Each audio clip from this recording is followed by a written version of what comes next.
When a family comes to us, um, they're usually drowning. They're looking for a lifeline. I mean, they are so stressed out about mom or dad, knowing that they've already gone beyond the point where really they're safe at home, Hmm. and they don't know what to do. Again, nothing in life prepares us for this chapter of navigating and now being, in a sense, being the parent over our parents. Um, Isn't that crazy? the roles the roles Isn't that the roles crazy? get reversed, and that frustration that the parents used to have with us as teenagers is now, Yeah, they're acting more like the teenagers and we're being the parents. And we now have all that stress that they used to have. that is funny. Yep. And it's funny because I often use that when they don't want care and they say, oh, why are you worried about us? We don't need, you don't need to be worried about us. And I said, remember when they were teenagers and leaving the house and they used to Yep. tell you, don't worry about me, I can take care of Yep. myself? Well, you're That's lucky it. to have kids that love you and Yep. are worried about you. And, so maybe it's time to listen to them.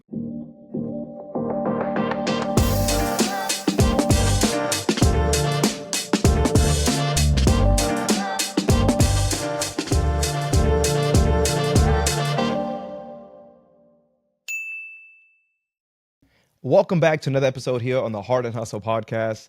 A lot of people climb the ladder only to realize it's leaning the wrong way. What made you stop and say, this is the legacy I want to leave, David?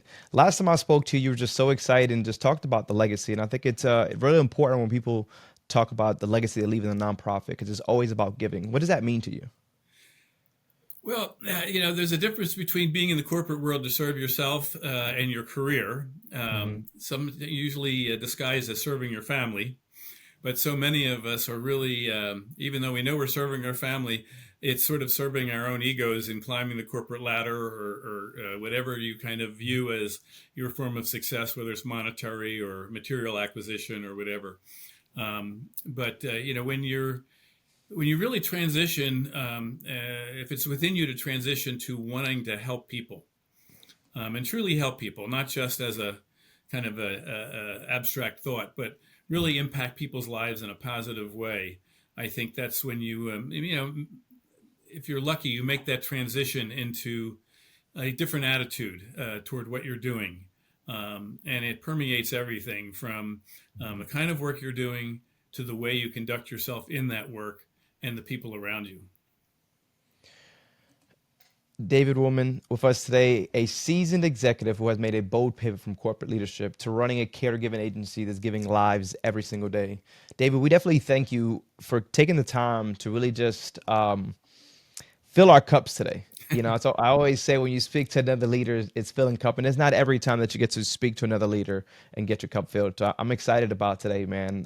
What was a moment of friction where you really felt pulled towards something more meaningful than just bottom line wins? Yeah. I don't really know that I would say that it was a distinct moment, but it was something that kind of germinated over time as I was getting a little bit older. Hmm. Even though I was very successful in my corporate career, I just started to feel a little bit of a tug to want to do something that had that, more meaningful impact on people's lives. Hmm. Um, I had been doing mission trips for my church, Habitat for Humanity. So I started to get a taste of really kind of what it felt like to be serving. And I thought, you know what? Is there a way to really transition that into my professional life? Hmm. And it just so happened that, uh, oh goodness, now it's about 15 years ago or so, it really started to come into focus. And as luck would have it, even though I was running a company, I'd been president of three different companies over the prior 15 years of starting this business. Um, the company was being purchased. I had the opportunity to maybe look for another president's position because the purchasing company was putting their management team in place, or maybe it was time to scratch this itch. Yeah. My wife and I had been caregiving to our parents. All four of them were alive and between the ages of 86 and 90 years old at that point in time. And so I thought, you know what? Maybe doing something in the senior space where I've had a little taste of this um, would be something I would really enjoy. and a way to give back a little bit and to really serve a great need in our Hmm. community and the broader reach of our community. And that ultimately led me to what I'm doing. You do the due diligence of what are the opportunities in the senior space, and fortunately, I found this opportunity. It was a franchising opportunity. I kind of knew how to run a business, but also was smart Hmm. enough to know what I didn't know about maybe running a home care agency. Yeah. And I thought plugging into a franchise opportunity would be a good way to jumpstart that opportunity. And because you're starting something from zero and hoping that it works. I got a question because you did see both sides, right? You led teams on the for-profit and the nonprofit. What's been harder, like inspiring volunteers or managing executives? Well, they each have unique challenges. The managing in the business world, managing people Hmm. is in a way they don't have a choice but to listen to you. But you still want to manage, in a manner obviously that where you can make them successful. They want to be Hmm. successful. They're motivated to be successful. They don't feel like they're being suffocated and micromanaged. I always had a little bit of a hands-off management style. Let people figure things out on their own. Anytime someone brought a problem to me, I said, "You better bring a solution along with your problem." Yep. Okay, think on your own, and if we need to discuss that solution or debate it a little bit, great. But I want those people to have some thought and some skin in the game.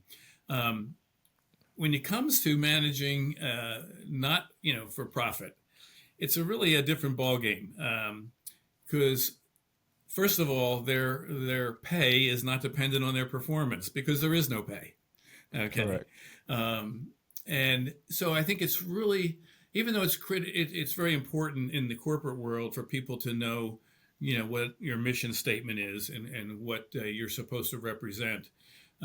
It's really a more shallow statement, if you will. Whereas in nonprofit, your people need to know what your mission statement is and what your core values are for what you're trying to accomplish in Hmm. this segment. And um, I think that buy-in helps with the motivation to do what's necessary because they don't have a monetary motivation. So they Yeah. really need to be driven by an internal motivation to accomplish. Yeah. What is our mission statement? How are we serving? What does it take to be successful in serving? What does a team effort look like, and what does it look like if they fall down on their part of the team? Because you're generally running a leaner type of an operation on this side, and so them understanding what the impact is of their if they drop the ball on others and having that Hmm. respect for everyone else's volunteer time, I think is just a critical part of how you approach this side of the business.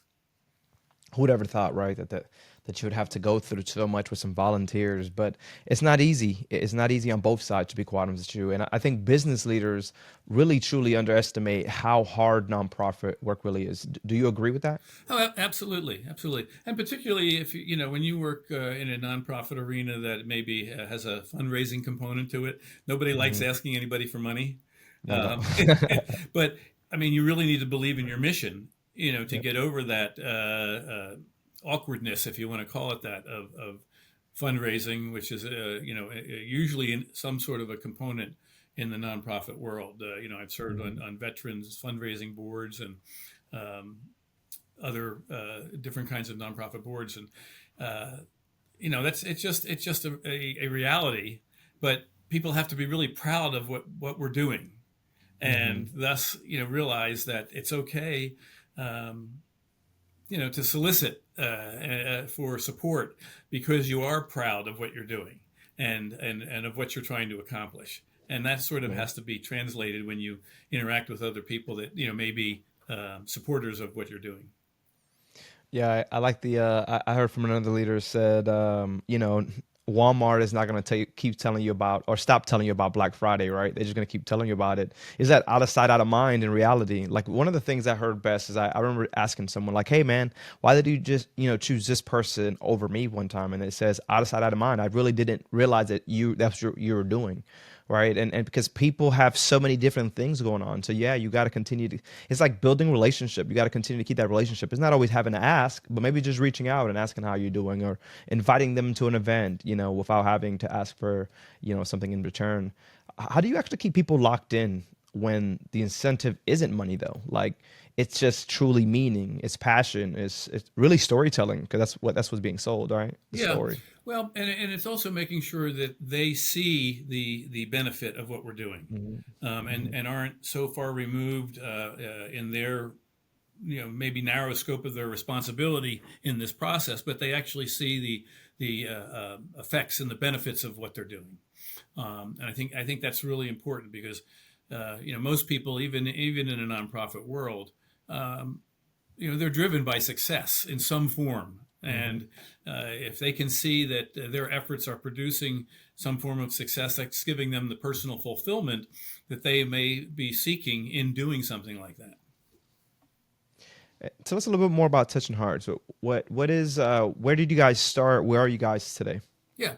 Well, we're here to serve, the primarily elder community, but not Mhm. necessarily restricted to the elder community. So it's really we're helping people with disabilities, with illnesses, or maybe just the progressive changes that come with aging. Mhm. And the whole point of what we do is to help people stay in the place they call home. Okay. And because there's almost always that struggle at a certain age of do we stay home with some Mhm. care? Do we stay home? Are we able to stay home without care? Or is it time to consider moving into some sort of a facility, whether it's independent living, assisted living, um, or in the case of someone that has a higher medical need, skilled care.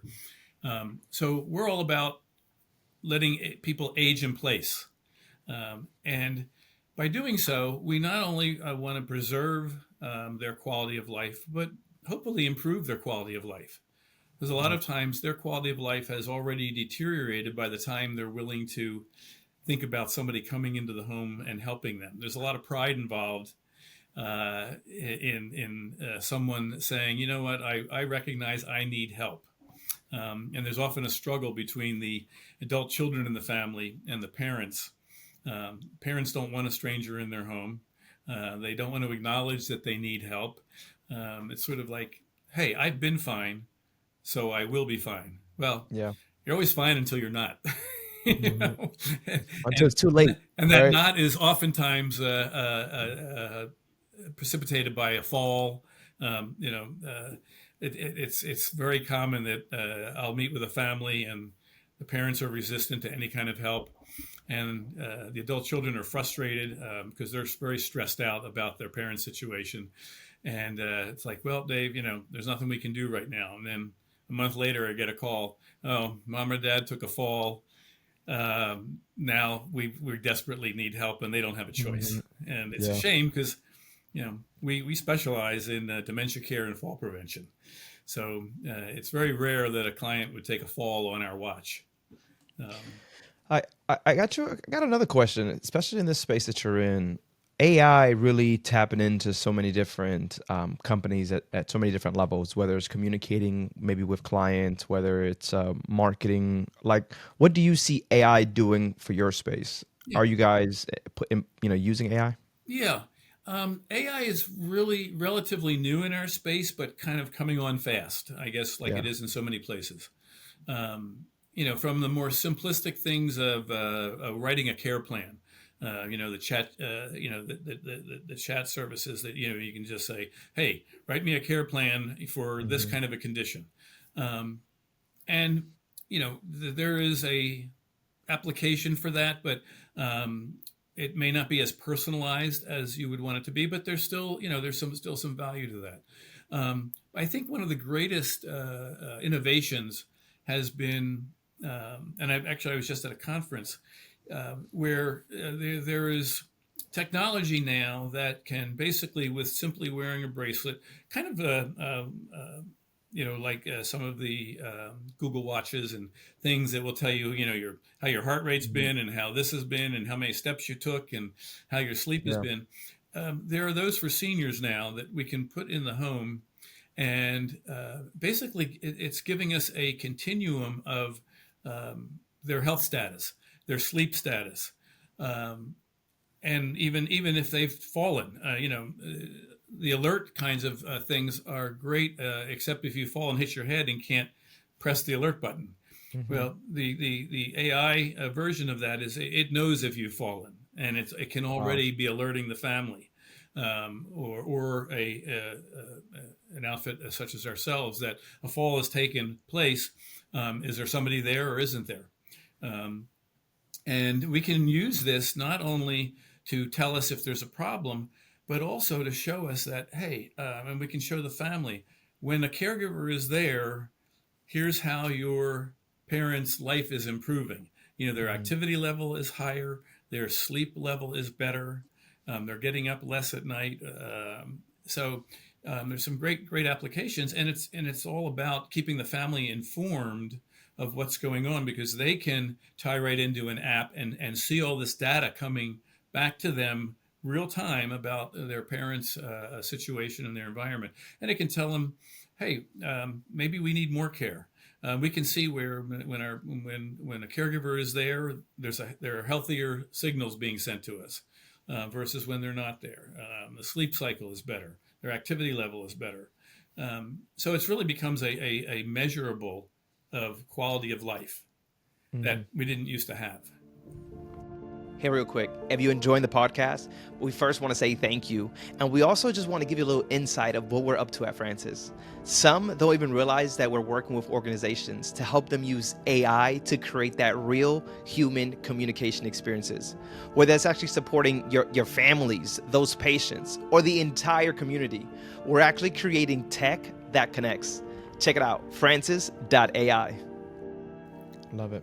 And do you see, like, if you can think about how else AI could help in your space? I know there's so many different ways. How else would you love AI to help in your organization? Well, it's really almost limitless. I can ask AI, hey, I'm having trouble hiring caregivers right now. What should we be doing? I'm having Hmm. trouble getting clients right now. What are the best ways to market in my geographic area? It really becomes limitless if you remember that kind of a resource is available. Hmm. And it's almost, I mean, it's kind of crazy what the capabilities are. And I think it gets to, how do you, what is the appropriate investment in AI, Hmm. and how do you manage it so that it's not a duplication of effort. It's really enhancing your existing effort, um, and you're getting, in a sense, a reasonable ROI for what it might cost you to use it. Hmm. Yeah, I think it's really unique, man. There, like you mentioned, there's just so fast and so much of it.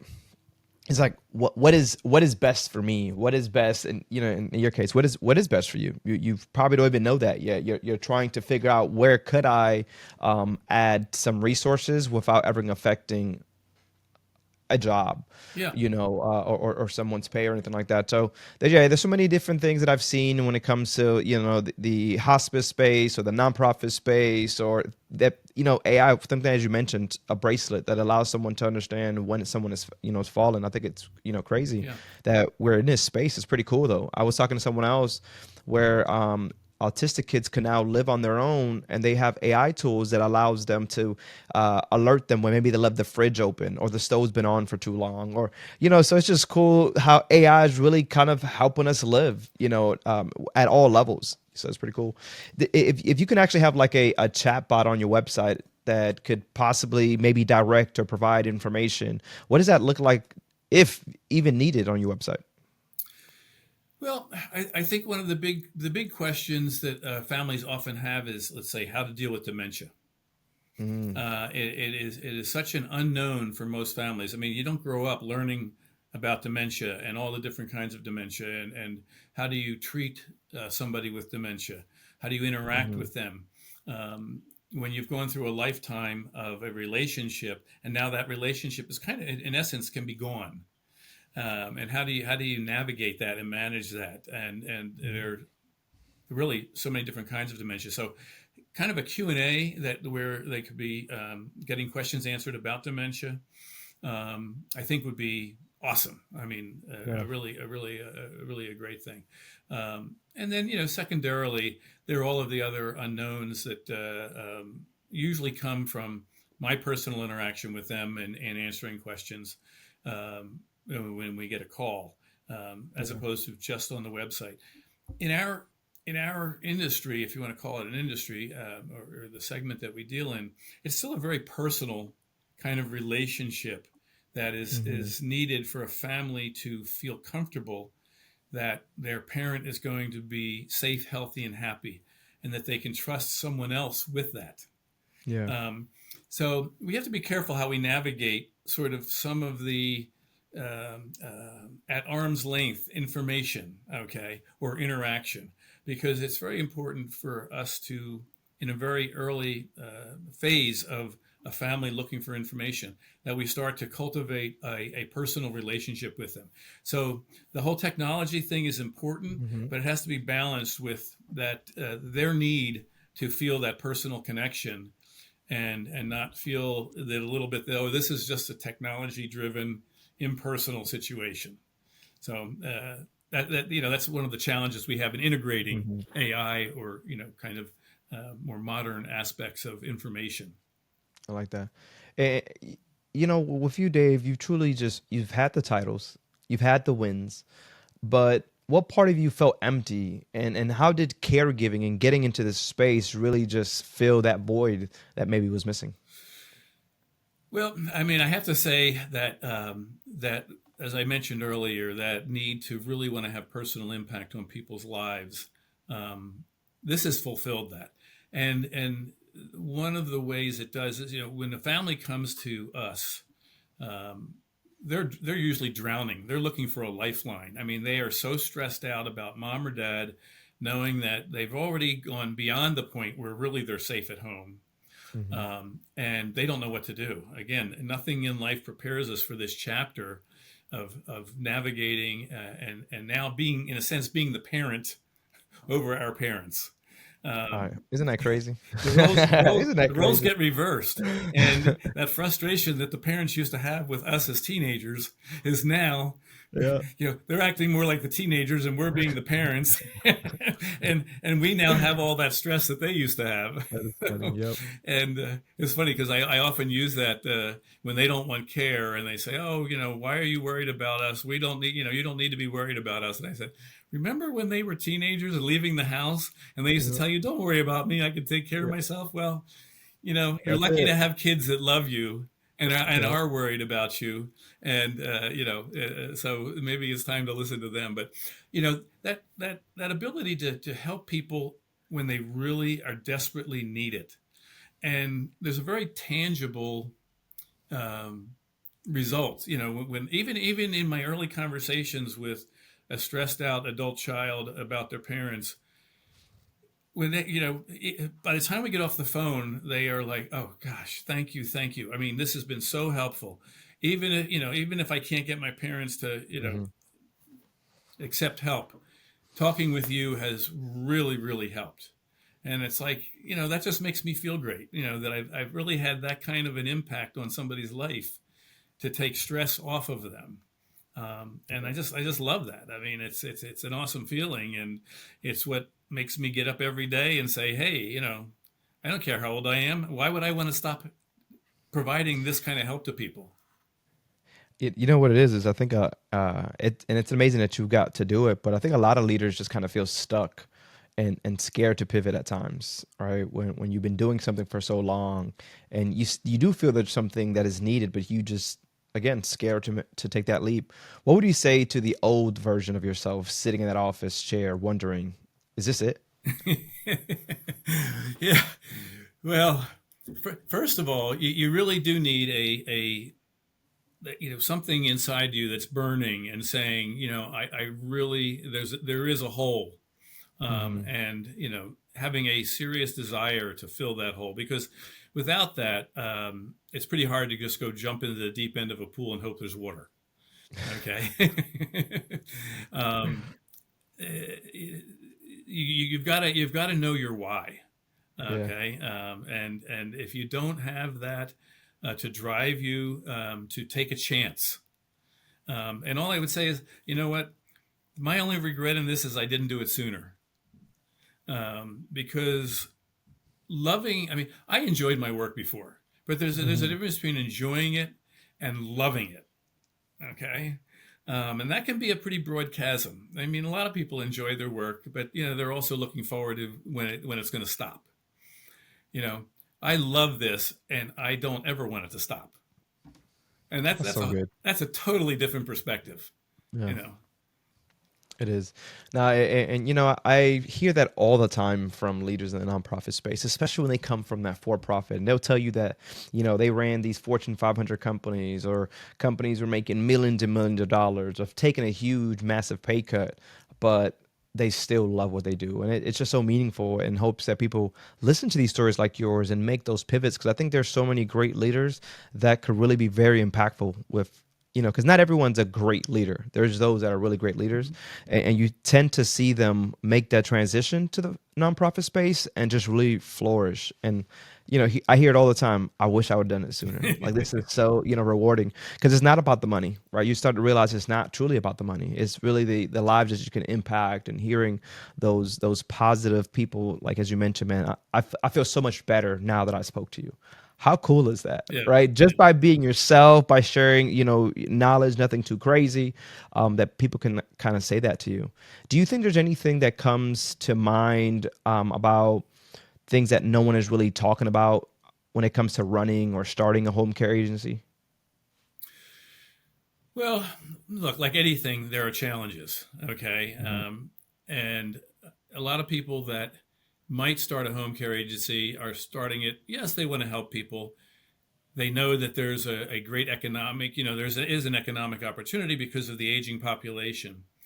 Um, but they still may not realize that you're going to be serving two groups of people. You're going to be serving the elderly, but you're also going to be serving your caregivers. And that's going to require a lot of patience and a lot of empathy, Hmm. because caregiving does not, it doesn't pay a lot. It's not easy work. Caregivers as a group um, lead more challenging lives. I mean, there's no other way to put it. They don't lead a life like most owners would lead. They have more challenges. Their cars break down more often. They Hmm. have more domestic issues. Um, they don't understand how to navigate certain of life's challenges easily. And so, I'm not only serving my clients, the elderly, but I'm serving Hmm. my caregivers. And, I treat them like a family. I treat them, they're team members. They are as important or more important than my clients, because without them, we don't exist. So they have to have the same kind of a buy in that I have in our mission statement, and Hmm. understanding that they're not alone, that there's a support network for them. I've been on the side of the road at 11:30 at night changing a caregiver's tire. Okay, that's what we needed to do. Yeah, And it's that's what they needed. needed. Yeah. I mean, so again, if you're truly, if it's your heartfelt mission to serve, and you have a compassion to serve, it's not limited to your clients. Okay, and that's a very, very different attitude from the corporate world. Correct. Where your employees are there to serve you and to serve your corporate mission statement. You're not really there to serve them. This is a 180-degree difference. Mhm. And it's challenging. I mean, it's very challenging. Um, the group of people that are caregiving, um, may not have the same business skills and communication skills, and that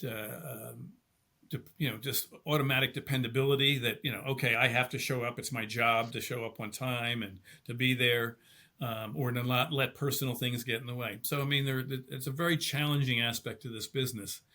And when I talk to a prospective owner, I really emphasize and want to make sure that they have the patience and the compassion and the understanding that this is what it's going to take to be successful in this business.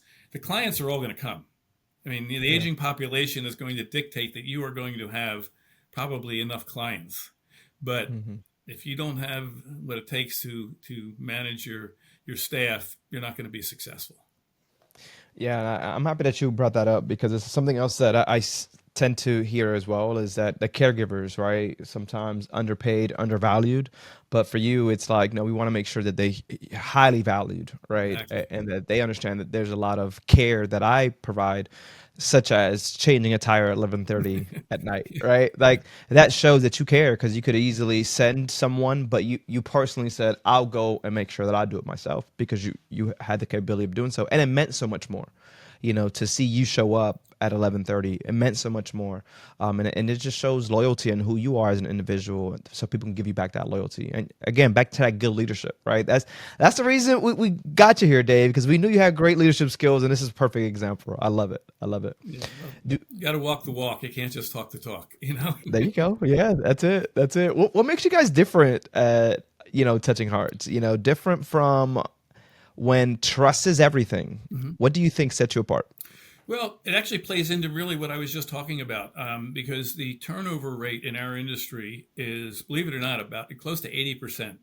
So, Oh my, that's a 8 out of lot. 10 workers that the average agency hires today will not be there a year later. Okay. And what that does is it creates, unfortunately, with a lot of agencies, it's like they're marching an army of caregivers through your parents' home with no consistency. It's Mm, not the same person week after week. And that's what really separates us. I mean, our turnover rate is about 15%. that's really good. And so we can offer that consistency of care, the same person. I mean, it's hard enough for an elderly person to get used to a new face. But if you're showing them a new face every week, how are you really improving their life, Yep. or taking the stress out of their life? Or they're always having to deal with a new person. So that's a big differentiator for us. Um, I think that it not only goes from our caregiving staff, but our office staff. We all have that same core values, and our core values are brought into play from the moment we engage a prospective candidate. And our core values are compassion, excellence, dependability, and faith in God. And Like that. that really runs our business. And I think it's a big differentiator as it kind of permeates every aspect of our business and in the way we interact with people, and really our commitment to making sure our clients are served properly, and respectfully and with dignity, and consistent care. We're about to get ready to wrap up, but I ask you this before we get to the blind question spot. If you had a magic wand or you could change anything that's happened in the home care space, what are you changing? Well, I would have probably gotten rid of COVID. That never happened. No, it drove, unfortunately, it drove a lot of people out of the healthcare space. And this goes all the way to nurses, LPNs, physician assistants. And it's really hampered. We've never really recovered from that, quite honestly. Um, and it's what's created such a shortage in our industry. It's like, where did all the people go? Well, they just went to other things where initially they didn't feel safe in this business, Yeah. for the obvious reasons, and they've never come back to it. Um, so that you know that as it plays into our shortage, and the quality people. I mean, it would be great if I could just wave a magic wand and have all the quality people that I needed to serve clients. Because Hmm. it's very frustrating when I get a call and I may not have a caregiver right away for that person. Um, Yeah. I we don't hire warm bodies. We want the right kind of people. And Correct. so that I, magic wand would say, "Give me all the people I need, quality people I need at any given point in yeah. time." Well, Dave, it's funny that you should say that because it is true. Everyone's saying how it's just hard enough to find people, right? I mean, and I think really all across the board, but definitely in the space of nurses and in the medical field. Do you think that it comes back? And if so, how long does it take? It can come back, but it's really got to start at almost like a grassroots level of promoting this area of business. I mean, the healthcare field um, has, I think, done a poor job of promoting the entry level of saying, hey, this is a great career. This is very fulfilling. Go to school and take the courses for a nursing degree, or Hmm. or even if you want to be a doctor. But also, just there's really not much being done, and I'm really not sure even how to do it at a grassroots level to say, hey, you know what? You may not have a college education, but you can have a very fulfilling career as a caregiver. Yeah. And no, maybe you're not going to get rich in material worth, but you're going to be rich in spirit. Yeah. And I'm not sure how to. I'm really not sure how to do that or how to go about that at the Yeah. grassroots level.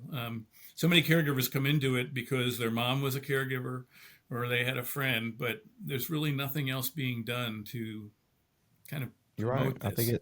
I think you're right. It is promote. It is the education part of it. I think there's always so many opportunities out there that people just don't know, and this is one of them. One of those hidden opportunities Yeah, that if you really wanted to give back, if you really love people, what you really want to change lives, that you can. yeah, And these are different ways. And even like in the nonprofit space, when I think about people wanting to give back, I always feel there's nonprofits for everyone. But are you finding it? Do you know it's there? Is that whole out of sight, out of mind? right. Which is why we want to have these discussions here on the Hart Hustle podcast, because it allows us to really kind of talk about these type of situations, or for someone to see, oh, well, okay, this exists in my city, my town, my community. How do I get involved? Right. So I love that you kind of mentioned it. Yeah, it could just be we're not pushing that narrative enough, that it is a good place to be at, that people do care for you. Maybe they won't pay you the most of the most, but they still, as you mentioned, they'll show up at 11:30 at night. Yeah, yeah, Those things, when someone can treat you like family, you know how corporate was. As much as they like to play family, it doesn't be, when you get so high into the corporate world, or when the company gets so big, to me, I've seen that firsthand where they lose that touch of family. And in this space, especially for your organization, that it still exists. yeah, yeah. And one of the benefits of this space is that it can be very flexible hours. It doesn't have to be a 40-hour a week job. So it can be an augmentation to other work that maybe you're doing. And if you want to pick up some extra weekend hours or evening hours, Hmm. or if you're working in the evening, daytime hours, it can usually be fit around your schedule so that you can still get the benefit of additional income, and maybe some of that fulfillment that you might be looking for, but with a ability to have a very flexible schedule. Well, Dave, it comes to the time, man. We got to get to that blind question. You've dedicated so much of your life to caring for others. If one of your clients wrote you a letter after you're gone, what would you hope it says? After I am gone,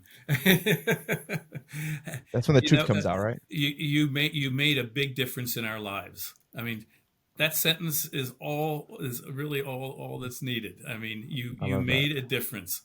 You improved our lives, and that's really all I'm. That's it. That's all I want to do. That's it. I love Uh, it. Okay, okay. And for yourself, the next blind question for the next leader that we have here on the Hard Hustle podcast, what's your blind questions to them? well, and I sort of maybe gave it away a little bit, but if I had to ask somebody, whether it's in the corporate world or in the nonprofit world, or in the serving world, what is your why? What And is your why? how is that why creating your fulfillment, your personal fulfillment, and how is it fulfilling your core values?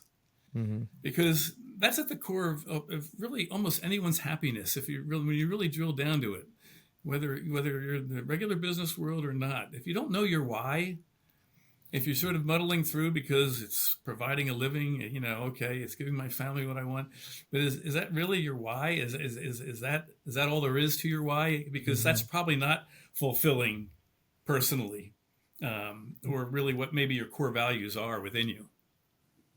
Dave, I thank you so much for your time and for just giving us so much information, one about the space that you're in, about your organization, but also just sharing your leadership skills here with us today. How can people find more about your organization, social media, website? What does that look like? Well, our website is, www.touchinghearts.com Hmm. slash BUCKSCO, Bucksco. And, we do have a Facebook page as well. And so we're on social media. But that's probably the best way.